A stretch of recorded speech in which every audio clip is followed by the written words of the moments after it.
தைப்பூசம் கடைசி 6 நாட்கள் முருகனுக்காக இந்த ஒரு விரதம் நீங்கள் இருந்தால் முருகனின் அருளை பெறுவதோடு 2 மண்டல கால பூஜை மற்றும் காவடி எடுத்த பலனை அடைவீர்கள்.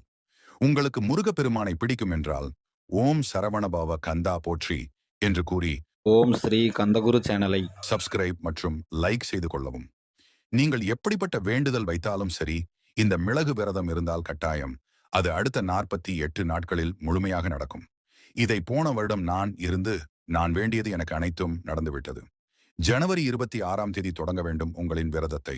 முதல் நாள் ஒரு மிளகு சாப்பிட வேண்டும், 2வது நாள் 2 மிளகு, 3வது நாள் 3 மிளகு என்று மொத்தம் 6 நாள். இந்த கணக்கில் மிளகை சாப்பிட்டு வெறும் தண்ணீர் மட்டும் குடித்துக் கொள்ள வேண்டும். இந்த 6 நாட்களும் மிளகு தண்ணீரை தவிர்த்து வேற எதுவும் சாப்பிடக்கூடாது. இதை உங்களால் முடிந்தால் மட்டும் செய்யுங்கள்.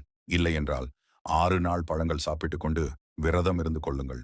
இந்த தைப்பூசம் என்பது காவடி எடுப்பவர்களுக்காக என்றாலும் எல்லாரும் காவடி எடுத்து 48 நாள் விரதம் இருக்க முடியாது.